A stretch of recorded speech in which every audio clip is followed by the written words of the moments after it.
Ipakilala ko sa inyo si Captain Dante Lerona, scorer ng 60 IB. Scorer meaning sa amin kasi na military, pag sinabing scorer ka, ano yan? Puro combat operations na may recover, may body counts. 9 encounters siya mula 2016 hanggang 2020. Yun lang, 3 gold cross lang naman. Meron siyang 5 war stories. SR Class 222-01, Buga. Sir. Ako pala si Captain Dante G. Lerona, Infantry Philippine Army.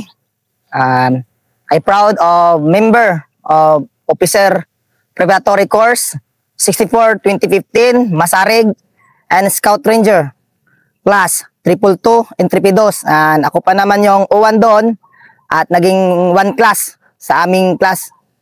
Kaya isalaysay ko po yung aking mga phases or mga various nga encounter during that time nga second lieutenant po ako.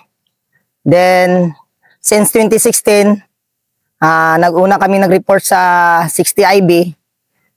Doon ko na unang bugso o unang encounter sa Barangay Madgaw, Municipal Asuncion, Davao del Norte. Kaya ang nangyari doon, during that time nga, sabi ng akong batalyon Estre nga, sige, magbaba ng isang platon at wala na napilian. Ako yon bilang isang second-lieutenant. At ginawa ni Estre, during that time na nag-move na kami, may napansin ako ng isang signos nga unang dumaan kami doon sa area na nalubong or na stuck yung sasakyan namin. Tumawag ako doon sa kay Estre nga, sir. Na stuck ang sasakyan, sir. Kaya ang response ni Batalyon Estre nga maghanap kayo ng paraan na makasakay kayo ng ibang sasakyan. Tumawag din ako sa isto at nakagawa ng paraan. Nakalipat kami sa dump truck at umikot kami sa Barangay San Miguel, New Corilla. Pag-ikot doon, yung dinaanan namin na landslide. Kaya sinabi ko sa tropa ko na mag-ingat na kayo kasi signos na to parang ma-encounter na tayo. Dagdagan yon, yung siyempre may sinasabi tayo nga may dala-dala tayong anting-anting. Yan, kumukulo na. Sabi ko nga, okay, preparing na tayo ni. Mangyayari na to, ang hindi natin kagustuhan. Kaya pagdating namin sa area, sa drop zone, itong swag namin, nagkamali din pag-drop, nandun pala sa drop zone namin, muntikan na lang muntikan na kami magputukan dahil yung drop zone namin, nandun pala yung swag namin. Kaya through the past the word, na nalaman namin na sa swag namin, kaya naayos na yon. Continue, pagdating ng mga pagsikat ng araw, sabi ng lead scout ko, sir, okay na sir, maliwanag na sir. Sabi ko, kalmahan lang natin, parang nag-abot mga 8 o'clock, nag-move na kami. Pag-move nakaabot kami sa, malapit na sa objectives. Sabi ng lead scout ko na, sir, parang may tao sir sa unahan sa may kubo. Pagdating ko, nagtaka ako as a platoon leader, nag-isip ko agad na bakit magtatanim-tanim siya na wala man wala man taniman, na wala man parang atik-atik lang ba. Kaya nag-isip ako bilang isang platoon leader, sabi ko iwasan natin yan. Dumaan kami doon sa may gilid ng bangin. Tapos pagdikit namin, lapit na sa objectives, itong isang team leader ko, nalapitan niya ang drum. Yung drum nga parang iniipon ng ulan. Nalapitan. Kaya sinaway ko, sabi ko, wag kang lumapit dyan. Kasi malapit na tayo sa objectives. Eh, siyempre, ang tropa sa sobrang bumalik at nalipitan kong high ground, na nakita ko may konting high ground, mga munggos. Sabi ko, sige, okay na to. Doon ko pinaipon yung mga tropa ko. Kaya, may observation sa paligid, nakita namin talaga yung kalaban. And then, nagtawag ako dahil kay Battalion Istre nga, sir, confirm, nandito po yung kalaban. Diyan dito sa area. Sabi ng Battalion Istre ko, sige, anong status ng kalaban? Singo sir, sila sir, nagliligo pa sir. Nagliligo pa. Sige, nagligpit mga gamit. Kaya, ida platoon leader, hasta skirmish ko yung tropa. Tapos, sinabihan ko nga ang direction, nasa 90 degrees. And then, distance, nasa 70 meters. Kaya, nakaposisyon ng tropa. Pagsabi ni Battalion Istre nga, sige, kung anong desisyon mo dyan. Sir, I need a close or support, sir, para maganda yung bakbakan, sir. Kaya pagtawag ni Battalion Istre, sige, nakalipad na ang helicopter nakalipad na bok. Kaya nakaposisyon, siyempre yung baril ko may scope, naga-aiming na. Maramdaman ko din nga may tumutunog ng helicopter. Nakaposisyon na kami. At doon sinabihan ko ang platoon sergeant ko nga, prepare na tayo, may go signal na. Patapos na na kami, sinabihan ko akong platoon sergeant nga, walang unang puputok kundi ako lang. Pagputok ko, volume fire na agad. Pag narinig na namin yung tunog ng helicopter, nagtawag na ako kay Istre, nga sir, ready to engage. Sabi ni Istre, okay. Pukpukan agad. Putok, pag volume fire. At alam ko din, based on my study, nga for the gather information, kapag ang kalaban nakastipot or nakastidi na ng 2 or 3 days, meron na silang naka-install sa paligid ng kampo nila ng landmine. Kaya, with the instinct as a platoon leader, sinabihan ko ang platoon sergeant ko nga walang gagalaw, deception lang to. Walang gagalaw, deception lang to. Pagsigaw ko nga, Alamara, maneuver to the right. That cause na nagputok ang landmine, series nga landmine sa daanan ng ng mga tao. Kaya sunod-sunod 'yon, putok, pag dalawa, pag pangatlo, pag doon ko na kita na gaano ka interesado din ng pumatay ang kalaban. Kaya naglagay sila ng anti-personnel mines. Then, pag putok na, nag-series na yung putok ng landmine, volume fire kami. Tapos, with the connection, kaman ko din yung sa taas ng helicopter nga ganito ang distance at meron akong nilagay nga panel. Ma'am, ganito, kung may nakita kayo nilagay ko dyan, ma'am, sabihin nyo ma'am. Then nakita niya yung panel na kulay orange. Kaya gin-discuss ko, pag-confirm, sinabihan ko talaga nga ito po yung distance ma'am, 70 meters. Present location namin nandito. And then, doon, nag-support din ang helicopter yung nang una niyang putok na missiles. Then, ongoing yung firefight, nag-firefight din ng helicopter, nag-encounter din, nagputok din. Firefight, tapos paano ko na ang helicopter nga, ginpa-stop ko na ba nga, ma'am, okay na ma'am. A few minutes, i-assault na namin. And then, gin-assault namin, the first squad, ang second squad, pinaiwan ko. Ang first squad ang nag-assault, pagpapapak. And then the enemy side, recovered kami ng 1 M16, 1 AK-47, and 2 body counts sa encounter na yon. And then sa government side, no casualty. Kaya doon ko na una kong encounter sa bugso na yun, sir. Balikan nga natin yung dala-dala mo. Kasi scorer ka talaga eh. And then, bihira yung 9 encounters at 3 gold crosses sa isang NPA area. Yes. Within a span ng 4 years, 5 years, di ba? Yes po, sir. At hindi tayo nagyayabang, talagang ikaw yung scorer ng 60 IB. Pero yung proven and tested yung dala mo na di ba, na kumukulo pag Yes po, sir. Ikwento mo nga yung history niya.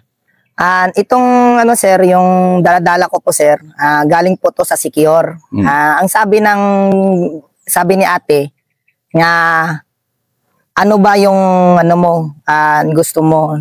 Sabi ko, ate, gusto ko nga kung walang maunsa, walang mangyari sa sa kasama ko sa during encounter or darating ang panahon na encounter kami, walang mangyari at wala kaming malagasan. Yun ang sir, ang sinabi ko, sir, sa gumawa ng anting-anting ko, sir. Kasi tayo Sikihor kasi source talaga ng pinapanggalingan ng mga mabibisa na dala-dala. Yes po, sir. And iba-iba nga yung ako naniniwala kasi. So iba-iba yung mga powers talaga nung yung sayo, doon mo unang na-test yung pagkumulo siya. Kasi sa mga susunod mong encounter, ikakwento mo na naman yung visa ng dala mo, di ba? Yes po, sir.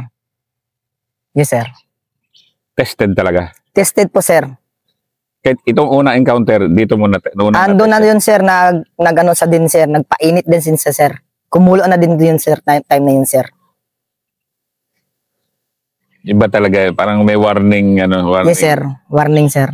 Ma-witness po yun sa mga personnel ko na kasama ko dati, sir. Magsalita talaga ako, sir, nga ingat, prepare na. May encounter na tayo. Ibang level yan. Ini-internalize ko lang. Yes, po, sir. Kasi una encounter mo, yung level of confidence mo na magdala ng tao. Bagong halos ka nun? Bagong report po, sir, sa unit. Bagong report. Yung confidence mo na mag-call for fire, close air support. Sinasabi ko nga sa mga tenyente kausap ko ngayon kung bagbaga na malakihan, close air support, tsaka marunong kang mag-call for fire, fights na yan, di ba? Yes, sir. Paano mo na-test yan dito? Dito, sir, sa area ng NP, sir, sa pagdadala o sa pamumuno ng platoon leader talaga, sir, ang And then, dapat yung platoon leader, sir, or yung officer, sir, dapat may instinct. Hindi sa magdala sa takot at sa kung ano mangyari. Dapat, mag-isip talaga siya ng advantage para sa trupa at para sa pagdala mo ng isang platoon, sir. Instinct. Punta nga natin yung word mo na instinct. Kasi yan hindi ka pa naman ranger nun Pero at least kasi sa ranger, kasi yun ang isa sa mga tinuturo kasi yung instinct to kill, instinct to decide ba. Pero yung instinct mo na magdesisyon na ganun, ikwento mo nga gano'n ka-importante. Actually, or ROTC ka, para at least for the benefit ng mga bata na mag-officer din from ROTC. Gano'n ka-importante yung instinct na, battle instinct yun na poop, diskarte, boom. Yung hindi nararatol ba? Yes, sir. Banat, yung encounter na to. Ang bilang bilang isang officer nga iniisip mo yun o yung paano mo madala yung sarili mo sa instinct, no? Yung pakiramdam mo nga yung parang hindi ka matakot sa mga nangyayari sa paligid, focus ka, present ka sa nangyayari sa paligid, sir. Yan ang, sir, yung positive mind ka talaga. Oh, kasi sinimulan mong, ayan, kape-kape nga lang kami dito, sarap eh. Likod namin, isa sa mga encounter niya ni Captain Lerona, yan, likod namin na bundok. Nandito kami sa Mungkayo. Pero yung focus during combat, gaano ka-importante para sa isang PL yon? Bilang sa ano, sir, ang importante din, sir, nga bilang mag-focus ka sa isang ano, halimbawa, sir, kung mag-request kang close air support or yung paano mo dadalhin, focus ka at focus ka kung paano mo i-defeat yung kalaban at paano ka din to safe sa mga kasama mo, sir. Oh, sige. Kasi kung hindi ka focus, ano mangyari sa'yo? Ano, sir, mangyari, sir, mawatak-watak, sir, mapabayaan mo yung tao mo, walang control. Walang control. Yes, sir. Kasi yung focus plus positive mindset, sige, positive mindset naman tayo. Kasi kadalasan pag nadedehado, kaya mahirap ang training natin eh. Kasi kailangan positibo kahit na napakahirap yung sitwasyon. Yan, dyan. Nagamit mo ba yung positive mindset? Yes po, sir. Ito unang episode mo? Yes po, sir. Paano? Dahil sa, sir, ginamit ko talaga yun, sir. Yung parang maramdaman mo talaga, sir, nga ito, kung sa sir, simpre, sa ating uniform at sa ating mga gamit, maintindihan mo talaga, sir, nga, okay, ingat kayo, palagi tayong, mag-ingat, dahil, merong bang, sir ba, bawat isa sa atin, gusto ko nga, buo tayo, walang iwanan, walang mabalaga sa atin. Always na ganyan, sir, positive talaga, sir. And paano mo nakita naman yung pagka-positive ng mga tao mo? Kasi first encounter mo to, binyag mo to sa 60 IB, and ito yung kainitan ng pag-clearing talaga dito sa di ba? Yes po, sir. Panahon na to, 10 ID. Yes, sir. Sige, paano mo nakita yung pagka-positive naman ng mga tropa mo? Sa pamagitan, sir, nga kung based on my experience ko, sir, kapag makita nila nga positive yung platoon leader na, sir, doon sila, sir, nag-encourage din, sir. Nga kaya nga ang officer natin lumalaban, command. Siyempre, sir, kung anong command sang officer, susunod din yan, sir, ang mga elemento, sir. Diyan nakikita kung anong ka-positive ng mga officer. Kung may ganun na Kasi kung wala kang kawan pala na, paano kayo? Tameme yung buong tropa mo. Yes po, sir. Yung lahat naman tayo may kaba sa labanan, pero yung tapang, paano mo sinimulan yung tapang? Yung tapang Ilonggo ba sa mga panahon na yan? Nagkakatest, yan ang mga unang test kasi. Yes, sir. Kung maganda kasi yung unang binyag, yan mga susunod, fights yan naka-8 ka pang encounter mula noon Yes, sir. Yung binyag mo na to na una, yung parang matapang pala ako, Ilonggo Kaya, sir, ang sabi nila doon na mga Ilonggo, mga isog ni. Doon ko din nga pinakita na ang mga generation sa mga Ilonggo ay hindi umaatras sa laban. Sa siyam ko nga encounter, sir, hindi ako dumadapa. Hindi po ako dumadapa yan, sir. Sumisigaw na yun, sir, ang mga radyoman ko, sir, nga sir, dumapa ka naman, sir. Hindi. Pinapakita ko sa kanila, sir, kung gaano katapang yung tindig ng tapang ng officer o yung mga Ilonggo, sir. Yan. Sige nga, part ba nung dala-dala mo, walang dapa-dapa? Wala pa, sir. Walang atrasan yan, sir. Walang atras, sir. Tapos, sir, yan, sir, may talugmagnong, sir. Yung nakukuratan yung kalaban, sir. Nagugulat lang sila na nandyan na ako sa harapan nila. Nawawala ako, sir, Sige nga, ikwento mo nga yung visa. Violation ba? Okay lang po yan, sir. Ikwento mo nga kasi marami na rin nagkwento. Pero at least kasi ito, mapanood nga ito ng mga dayuhan na gusto lumaban sa atin. Ito yung quality ng mga kakalabanin nila ng mga sundalong Pilipino. Itong ganitong level ng no nerves, Kung naririnig nyo pala yung word na phrase na no nerves, phrase namin yan sa sundalo, especially sa ranger. Ewan ko ba, ano ba yung sabihin ng no nerves? Pero walang kaba yan. Walang kaba, sir. Walang kaba. Pero sige, brother, kwento mo nga yung dala mo. Ano yung visa niya? Yun, sir. Ano mga powers niya? Ang sa aking daladala ni sir, bawal akong bawal akong magkain ng native na manok. Dahil ang sinabi doon sa sir ni ate, na kapag pinatay mo ng native na manok, maingay. Kaya kumain ka lang ng mga kal or mga 45 days nga manok. Kung puti lang, sir. Tapos bawal akong lakaran. Lakaran, sir. Yung ano? Hapangain. Akbangan ka. Akbangan, oo. Tapos bawal din akong bawal akong magpunta sa may patay. Bawal ko dalhin yan. Ganon. Yes, sir. Tapos bawal dalhin ko sa simenteryo. Bawal ako dalhin yun sa mga mga bagay nga example, sir, may nangyari. Bawal yun, sir. Sir, yun lang yung mga bawal doon, sir. Sinunod ko yun, sir. Sa dinadala ko palagi.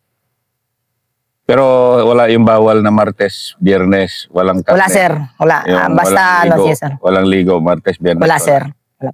Yun lang yung bawal pala sa'yo? Yes po, sir. Ano ang powers niya? Ang powers po yun, sir, na sa daladala ko po, sir, yung ma-predict na, sir. Magbigay siya ng alarm, lalabas, mag-awas sa sir ba? Mainit yung katawan ko, tapos yung kalikasan, ma-identify ko na nga, yung tunog ng ilog, hindi mo na marinig, yung tunog ng ibon, hindi mo na marinig kasi nagbibigay na ng signos. Pag ganon, pag may signos na ganon, wala nang yan katulad yan, nasa ibon-ibon, di mo na yan maririnig pag nagsignos. Yes, sir. Yes, sir. Tapos sir, yung nagbibigay na din, sir, ng babala na sa sir nga, okay. Tapos may nagabulong na, sir, nga, okay, ingat.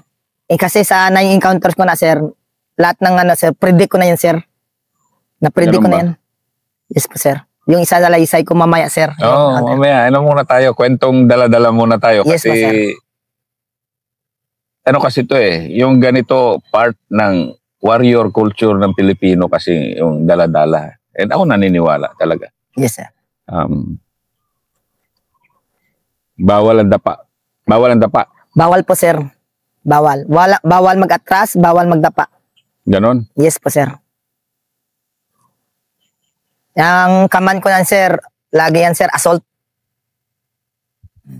Hindi kami nagbibiruan dito. Kapakape-kape nga kami dito para lang ma-internalize ng ating audience na much of the confidence ng sundalong Pilipino kasi nadederive sa ganitong powers.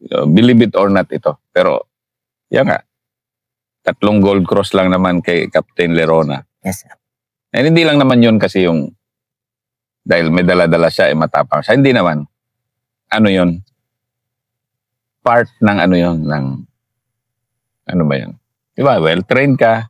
Yes po, sir. Pero kung may dala-dala ka, kasi may yan next level kasi yun Yes po, sir. Yung sir. Gabay din, sir. Gabay din. Nagiging source din kasi ng discipline yun ng isang sundalo. Yes, kasi sir. maraming bawal. May mga ibang dala-dala, bawal sugal, bawal lang. Yung may chicks. Ako nga nun, bawal kumain ng karne Biyernes, Martes. Bawal baligo, Biyernes, Martes. May mga ganon, di ba? Yes po, sir. Pero gaano ka pasalamat ngayon kay ate na nagbigay sa iyo nun? Yung sa akin, sir, malaking sir, ambag at malaking tulong to sa akin, sir, kasi sa pinagdaanan ko, sir, ng mga encounter, sir. Wala ko namatayan ng trupa, sir. Kasi yung ibang platon po, sir, namatayan sila ng mga tao, sir. Gaano kasakit na mawala ng trupa, sir. Ikaw ba, zero? Zero casualties ka? Wala po, sir. Wala. Kahit isa, sir, wala akong namatayan. Yung ibang platon, sir, namatayan sila ng korporal. Tapos, pagkuha, pumupunta yung mga magulang sa batalyon, umiiyak. Ako, sir, bilang isang tao, naramdaman ko, sir, nga gaano mawala ang isang tao. Kanya nga, sir, nga, grabe ko sir. SOP talaga ako during operation. Bawal mag-ingay, bawal lahat, basta for the safe, para sa platoon ko, sir, gagawin ko, sir. Ang importante sa akin, sir, buhay ang trupa ko, sir. Yan, ang first encounter. ni Captain Dante Lerona, scorer ng 60 IB.